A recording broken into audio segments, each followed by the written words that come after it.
car was the first word I ever said.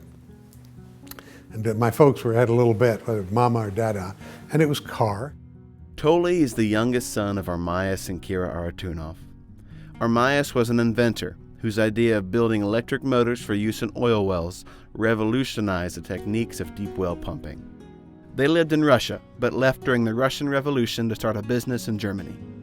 After months and months, if not a few years, of the hassle, to put it mildly, of getting out of Russia, escaping because the communists were here and there and everywhere, not great armies, but cadres of people that went around looting and so forth and so on. My folks got to Constantinople. The communists would get on a boat, not in Russia, somewhere else, and say, do you have any Russian citizens on this boat because they belong to us? And captains and other people, they'd say, oh, well, there's some Russians, yeah, and they would just be taken away. And it sounds incredible now, but that was what they did. So Mom and my brother Sergei, who was an infant, were in Constantinople, and Dad went off to do business, to set up business in Germany. Once in Germany, Armais quickly learned the government had other plans for him. And he said, oh, Dr. Arutunoff, that's fine. We have something much greater in mind for you. And my father said, well, what? I said, this is, he said, we want you to be the trade representative from Germany to the new Soviet Republic. And so Dad said, no, you don't understand. They're evil people. I have seen them throw babies out of windows and catch them on bayonet.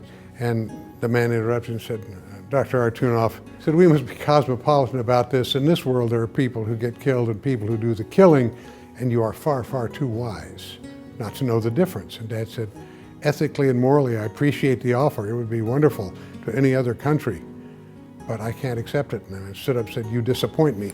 Walked out of the room. Got up the next morning and went to the bank to finalize everything. Oh, I'm sorry, Dr. Arutunoff, this loan has been canceled.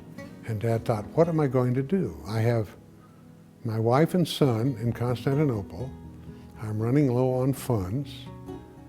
I must just pray about it because the good Lord is in charge of everything, and that's what I'll do. Armais finds his prayers answered when he runs into an old friend who helps him with financing. He patents his REDA, which stands for Russian Electrical Dynamo of Arutunoff Pump, and moves his family to America. In 1928, the family moves to Bartlesville, where the three Arutunoff children, Sergei, Anait, and Anatoly, grew up. With the backing of Phillips Petroleum Company, Armais refines his pump, and it quickly becomes a dominant part of deep well pumping in the U.S. By 1938, it was estimated that 2% of all oil produced in America was lifted by an Arutunoff pump. My father was not a citizen yet, and Phillips was interested in his patents. And all of a sudden, some sort of governmental something came along saying that just because Mr. Arutunoff was head of Bart Manufacturing Company, which is what it was called at the time, he might wind up being a liability, so he and his family are going to have to leave America. He went to Washington, and there was a rider on some bill somewhere saying, it's the concept of the Congress, that Mr. Armais Arutunoff could be a national treasure to the United States, and we want him to stay here and become a citizen. In 1969, REDA became a division of TRW. We sold to TRW, Dad, with his usual foresight, said, now you watch, they're going to come in, and they're going to say, well, this really works well, but it could be improved, and they're going to improve it a little and mess it up, and then they're going to hire me back as a consultant in a year or two, and that's exactly what happened. So, it has to be invented here. You can't just buy a company, something that big, and say, we're just going to keep making. At the end of the 20th century, the company was the world's largest manufacturer of ESP systems and was a part of Schlumberger. In the last 100 years, the pump design as a design is, I would say, 99% the same as it ever was. The materials have changed. The chemistry of the bronze in the impellers, for example, the bearing materials, so forth, but it's the same as today, pretty much as the one that is in the Smithsonian Institution.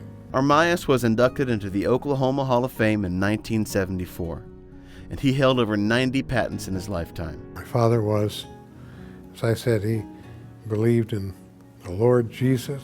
Essentially, it was so fundamental to him. When he was dying, he was not suffering, and he said, I've done well enough on this earth, and I miss my wife, and I have some questions I want to ask God because I don't think all three of Newton's laws were exactly right. Sergei went on to become an electrical engineer and served as executive VP for REDA. Anait became a famous artist and was a pioneer of art holography. Tolly went on to become an amateur road racer and founded the first Ferrari dealership in Tulsa. And what was one of his favorite memories living in Bartlesville? The pumping stations for the oil wells, those great big hit or miss gas-powered things, the flywheel, and all of us kids were told growing up that's Indian drums. And so we used to wonder, well, in the daytime I guess the Indians go away, but at night you hear that thump, thump, thump, thump, thump, and just, that was wonderful.